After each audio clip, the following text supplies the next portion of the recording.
right. Good morning, boys and girls. Yesterday we read chapters 16 and 17, and there was a definite new change in what was going on. So, if you, I'm not sure if you recall, but Lupe, her friend from school, well, Mia finds out that her father has a job that as like a handyman at the hotel, and so they actually both lied to each other about their life, and so maybe now Mia's got someone she can connect with a lot. So things are kind of changing. We're seeing a little bit of some new things going on.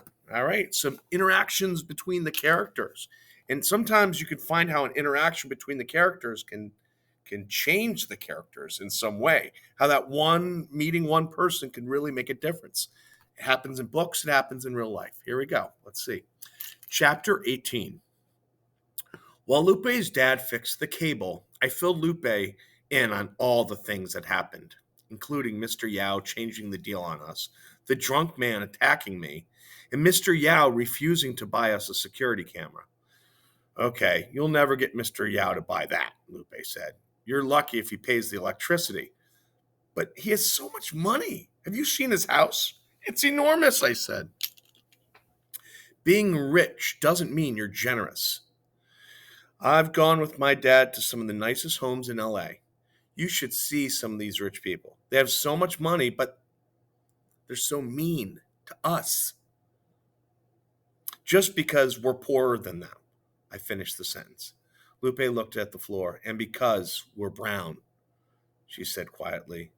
I looked down at our two arms, mine golden, like the desert sand, and hers warm, like cinnamon. Well, when we're rich, we're not going to be that way, I said. We're going to have to get off the roller coaster first, Lupe said. I furrowed my eyebrows. What roller coaster? I asked. Lupe explained. According to her dad, there were two roller coasters in America, one for rich people and one for poor people. On the rich roller coaster, people have money, so their kids get to go to great schools. Then they grow up and make a lot of money, so their kids get to go to great schools. And round they go, Lupe said. And what about poor people? I asked. We're on a different roller coaster. On our roller coaster, our parents don't have any money, so we can't go to good schools. And then we can't get good jobs. So then our kids can't go to good schools, and then they can't get good jobs, and so on and so forth, Lupe said. It was an incredibly depressing thought. The only nice thing about it was that Lupe used the word we. We. We sucks, she said. It did suck. And she was right, too. My parents bobbed along from one bad job to another. Sometimes I even felt like I was on a roller coaster. I had the same queasy feelings in my tummy. But wait, what about Jason? I asked. He goes to the same school as us. For now, she said. But just wait. Come high school, he's going to go to a private school for sure. That's good, I said. I wished he would go to a private school now, somewhere far away. Far, far away. Lupe shook her head. No, it's not, she said. He'll learn all the sorts of stuff that we don't know, and will never be as successful. I was curious what Lupe thought of as successful. Everybody seemed to have different criteria, what it means to be successful. I used to think about that being successful meant having enough to eat, but now I was getting free lunch at school. I wondered if I should set my standards higher. When I asked Lupe, she put two fingers to her chin and thought real hard. I think being successful in this country means having a living room without a bed in it, she decided. I immediately wanted to run over and cover up my parents' bed in the living room so she wouldn't see it. But Lupe spotted where I was looking and quickly added, It's okay. Actually, you can think of the front office as being sort of like your living room. I nodded. Right, I said. It was really nice of Lupe to say that, but I knew it wasn't the truth. The living room was the living room, and there was clearly a bed in ours, which meant we weren't successful in this country. Well, at least according to this, right? Not yet, anyway. We had to get off that bad roller coaster and onto a new one. All right. Let's see if that starts here. We're at chapter 19. And yeah, we'll get through that too. All right, chapter 19. Lupe and I became inseparable, whereas before we were best friends bound by lies. Now we shared a secret truth. I stopped pretending that I always wore long pants and long sleeves, even on days when it was 102 degrees, because I was always cold. The real reason was because sunscreen was too expensive, or that I was saving my cookie from lunch for after PE when really I was saving it for my parents. She stopped pretending she hated sports. Turns out she also had no medical insurance. She and her family were immigrants too. They'd come from Mexico when she was 3. We told each other everything, our whole stories. Well, not quite everything. I didn't tell her my dad sometimes let people stay at the motel for free. It wasn't that I thought Lupe would tell on us. I just thought some things were better kept as secrets. Kind of like the security camera we didn't have, even though the sign said we did. One day while doing my math homework, I had to answer a question about how much money a flower shop made in a month. It was a fairly basic question, and I solved it no problem, but it got me thinking, how much money did the Calavista make? I'd never actually calculated before.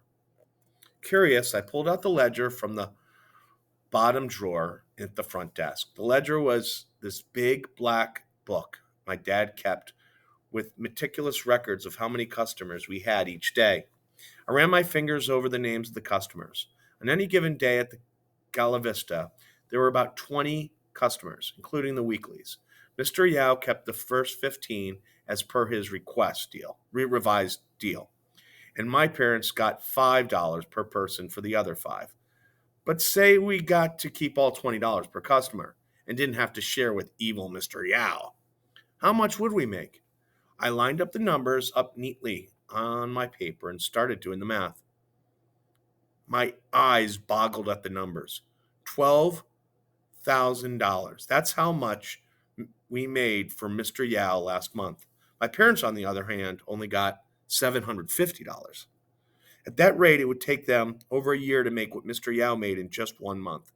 Mr. Yao wasn't on just any old rich roller coaster. He was on one of those crazy upside down, hair raising, scream your head off roller coasters. And we were the people operating it for him. Of course, he did own the place and he did pay for electricity and that stuff. But still, the next day at school, I went to the library. Can I help you? Mrs. Matthews, the librarian asked as she looked up from a reference book. Yeah, I want to look up the price of buying a motel, I said. Mrs. Matthews raised a sharp eyebrow. It's for a math project, I quickly added. I see, she said. She turned back to her computer and started typing. All right, let's see what we can find here. She drummed her fingers on her desk and she waited for the computer to load. Looks like a motel costs anywhere between $300,000 to $1 million. Did you say $1 million? Mrs. Matthews nodded. Yes, Mrs. Matthews says. Even more for some of the nicer ones. Well, that did it. There's no way we would ever buy a roller coaster. Oh, look, Mrs. Matthews said, chuckling at the computer. What is it? There's an old couple in Vermont looking to give away their motel. It says here they're holding an essay contest to determine who to give it to, Mrs. Matthews said. Isn't that sweet? Can you I swallowed hard. My heart was beating so fast. I could hardly get the words out. Can you print that out for me? In Vermont? Remember, they're in LA. Let's see how this goes. Over and over again, I read the words. A couple in Vermont wanted to give their motel away. They'd been running it for years, and now they were both in their 70s. Instead of selling it, they were holding an essay contest. The deadline was not until after Thanksgiving. There was an entry fee, though, and it wasn't cheap, $300. But look at the essay topic. What would you do if you owned a motel? That was it. This was our ticket onto the good roller coaster. Carefully, I hid the piece of paper inside my library book, smuggled it back to class. I didn't want my classmates to see it. $300 was nothing to them, and a bunch of them were probably great writers. If they saw it, they'd all want to enter it, and then I'd be doomed. I clutched the book tightly with both hands and walked back to the class, passing Lupe on the way to my seat. I slid into my seat and glanced over at her. She arched her eyebrows. What up? And I shrugged my shoulders. Nothing much. All right. All right, class, listen up, Mrs. Douglas said. Today we're going to learn about China. A boy behind me raised his hand. Yes, Stuart? Is China in Japan? Stuart asked. Jason turned around and glared at him. No, idiot. It's not in Japan. Stuart shriveled in his seat. Well, where's China then? He asked. In China, Jason said. Oh. Mrs. Douglas told Jason and Stuart both to hush, and she started talking about the imperial era of King Shi Yong, the first emperor of China. She showed us a picture of Qin Shi Yong. I don't know where Mrs. Douglas got her picture from, but in the picture, Qin Shi Yong's eyes were ridiculously slanted. His eyebrows went all the way up to his forehead. The kids in the front row couldn't stop cracking up. I think that's mean. Every time Mrs. Douglas wrote something on the board, they would turn around and make slanted eyes at me and Jason. That promised Jason to raise his hand. Excuse me, Mrs. Douglas? He said, I'd just like to clarify, I'm not Chinese. I'm Taiwanese. Oh, okay, Mrs. Douglas said. Stuart raised his hand again. Is that in Japan? He asked. No, you moron, Jason yelled. That's not in Japan either. As Mrs. Douglas reprimanded Jason for calling Stuart a moron, I sat very quietly in my seat. I knew I should have felt glad that Jason clarified to everyone that he was not the same as me. But I couldn't help but feel a little sad, too. Because now, when the kids in the first row turned around, they only made slanted eyes at me. Wow. That is a lot to take in there, all right? Because that's what we call racism. That's prejudice. They're doing that. So, a lot to take in, a lot going on in these last couple chapters. All right. Till next time, boys and girls. Have a great day.